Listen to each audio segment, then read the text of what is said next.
Hey, everybody, it's Roger King. Thank you so much for joining. I have today's topic. It is July 6th, 2023. And today's topic is scumbags, idiots, or newbies.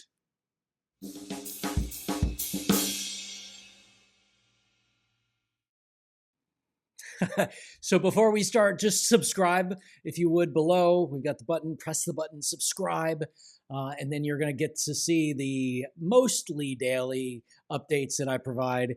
And you'll probably get to see my dog from time to time, Daisy, as well. So today's topic is scumbags, idiots, or newbies. And we're in a situation right now, and I think it's a really great topic to discuss. We are buying a new mobile home park. We entered into a purchase and sale agreement assignment about 3 weeks ago. So we sold our mobile home park in Oklahoma, and we're doing a 1031 exchange. So all of you know what that process is. We'll dive into specifics about it, but that basically says we're going to exchange our capital into a new property in order to delay paying capital gains taxes on it. And in our instance, it would have been about $100,000 that we would have just had to have given to Uncle Sam, IRS, in order to see our profit, to realize our profit. But we decided we're going to roll that in to this next thing. So that means we don't have to pay $100,000 in taxes. I'm sure it's a good situation for most people a lot of the time, but sometimes the 1031 exchange isn't the right method to delaying on paying taxes, or maybe sometimes you have enough losses to carry forward so that you can offset any of your capital gain wins. But that's a whole other conversation.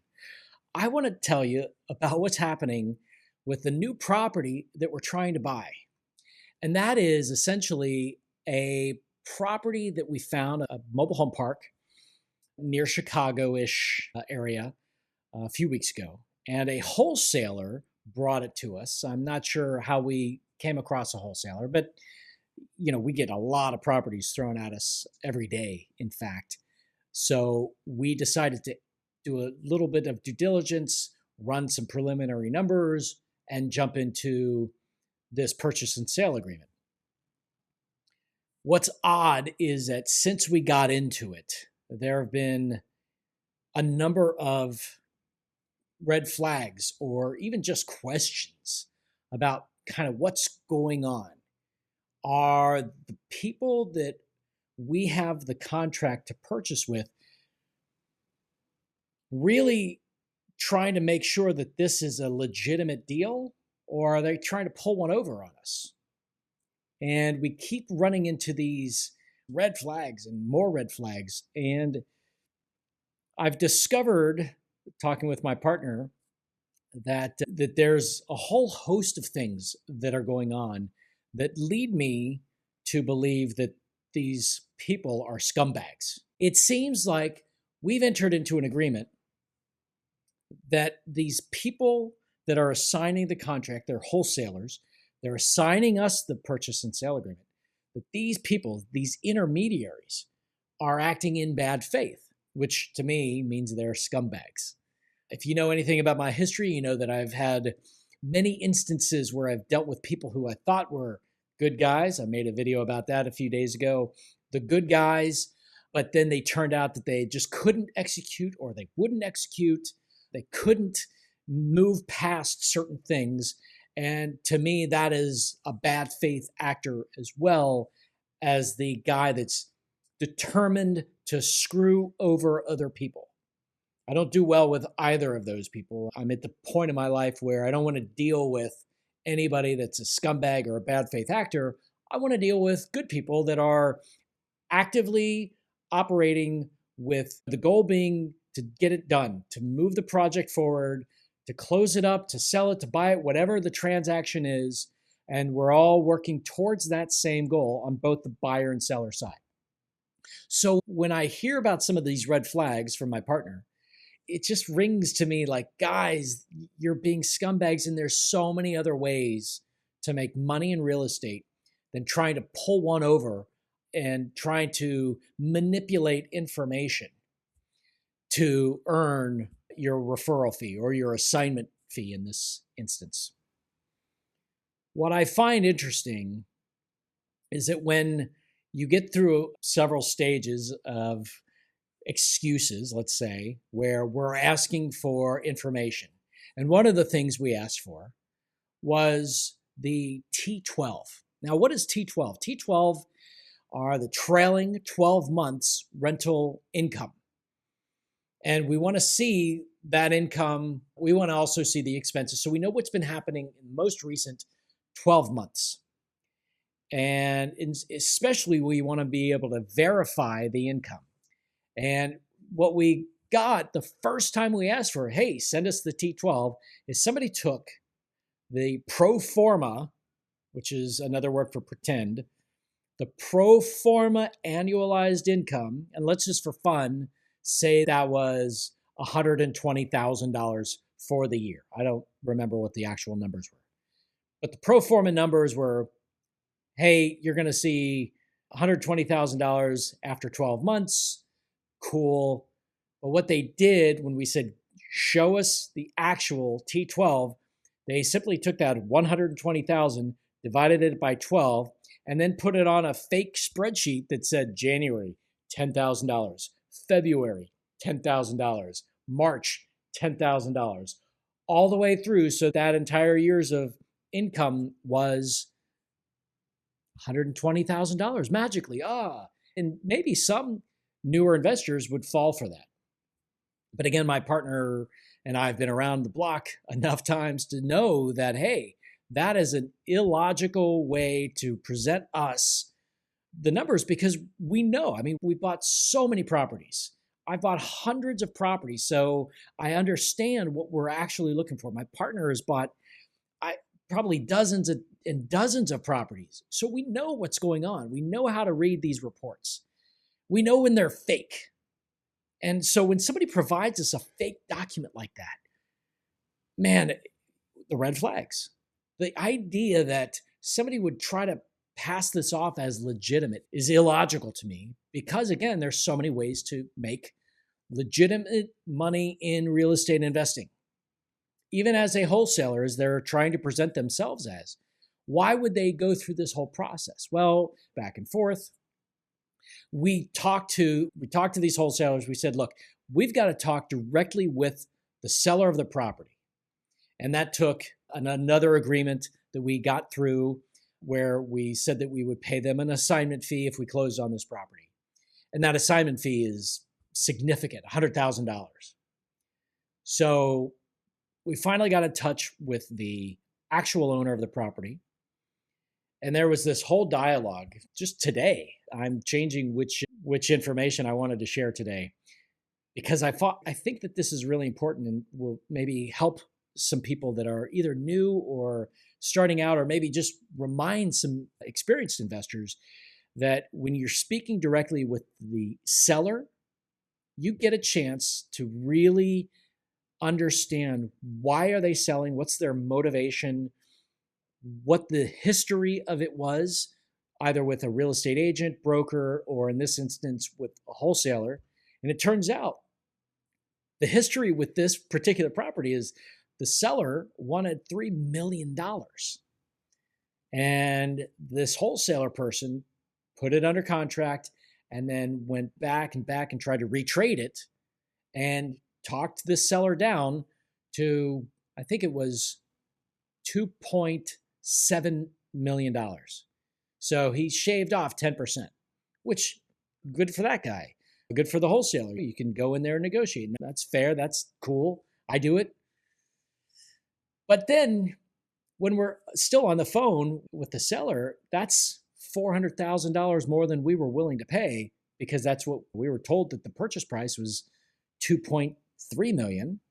And we take off this $100,000 assignment fee so that the seller would end up with $2.2 million. He never had agreed to that. In fact, we learned that this contract had already expired when we'd signed the assignment. So that's bad faith. That just freaks me out Why do people do that? It doesn't make sense. It's stupid. Don't do that, people. I hope you're listening. Don't do that kind of shady shit. It's stupid. You're wasting your time. You're wasting your energy. You're trying to pull one over on the seller and you're trying to pull one over on the buyer just to make money. Look, we all got to eat. I get it. But to go about it this way is just ridiculous. So we told the seller, look, we're not going to pay 2.7. He said, look, the lowest I told him was 2.5. And we said, okay, so that's $200,000 more than we were anticipating on paying. Let's start the due diligence and let's start the contract over again so we can actually see what this property is. We're trying to now, as of today, collect the actuals, which means the actual trailing 12 months profit and loss, rent rolls, all of the stuff that we need to see the economic stabilization of this property or what the economic potential could be so we can build out our projection model based on what's currently going on in the park. We can't take some guy's $120,000 divided by 12. Stupidity. We can't do that. That's not any way to look at a trailing 12. So we're now in the process. What we are also discovering is that there's a bunch of different people in this project somehow. So what it seems like is that there's a bunch of people in here that know each other or have signed up for courses maybe, and they've all got their finger in a pie. Well, somebody's got a big marketing program. Somebody has a lot of contacts and students, and they're trying to feed deals. I don't know, maybe. This is a hypothesis. What I don't understand is if the coaches, the guys that have been doing this for a long time, finding out that these guys are representing themselves in a particular way and conducting their business in a really unethical way, then they need to cut ties, because if there's a problem and we screw up our 1099 based on those agreements that they provided and we signed, man, we will go after them because they've misrepresented everything along the way. And we can go after them for that. What happens if we go after these course creators and these coaches because let's say they've got deeper pockets? And what happens if we go after their contacts who have these big marketing programs? It's not necessarily what I want to do. We're talking about our livelihoods and we're talking about our tax liabilities. These are serious things. And if some people are trying to pull stuff over on us, we're not going to put up with it. And if they get something over on us, we're not going to sit down with it and just let it ride. We will go after them. And I know that I'm not the only one that has that same opinion. Many of the investors I know, if they actually get deliberately scammed, they will go after those people that scammed them. And they'll invest the $50 or $100 or $200,000 in order to recoup their costs plus some penalty. So, what's going to happen to these guys that these wholesalers? Well, they're going to lose their fee. Number one, I think that acting in bad faith doesn't get rewarded simply because there's a document, because there's so many other things that they've already sent us that were fraudulent, literally fraudulent. One of the things that is actual fraud is we sent in earnest money deposit to escrow based on a contract that we thought was legitimate, but they whited out some stuff and that contract was already expired because these wholesalers didn't perform. So they had us enter into a contract that was invalid, unenforceable, and we wired the money into escrow based on the information that we'd provided, which was a lie. There's no way to determine that if it was a lie until we spoke with the actual seller. It's a fascinating way to conduct business. I don't recommend anybody do it. People are learning dumb lessons the hard way. What's really going to happen is that they're going to go down a path and they're going to continue to make this their identity of how they conduct business. To me, that's just stupid. It's short-sighted, it's borderline criminal, and it's bad karma. Stop doing that shit. If you're watching this, you know who you are. I know you're not watching it. Anyway, that's today's little brief foray into what I'm constantly dealing with, some of my day-to-day stuff. Because as somebody who started investing in 1996 and still a very active investor, I'm telling you what we are dealing with. So maybe that can help you with what you're dealing with. That's what we do today, right? We share these ideas, we share these experiences, we share this information, these 27 years of hard-earned experiences. Now, had I only been 7 years into it, I wouldn't have known that we cannot ever accept that T12 as an example. Maybe I would have known in 7 years, but you know what I'm saying. So rely on people like me and others that have had this long investing experience, and just keep listening and keep learning lessons that other people have had to learn the hard way. Again, please, thanks for watching. Please subscribe below. If you have any questions or comments, again, I'm here to help. I'm here to serve. Write the questions below and I will get to them just as soon as I see them. Okay? Thanks again. Really, everybody, have a really wonderful week, and we'll chat with you soon.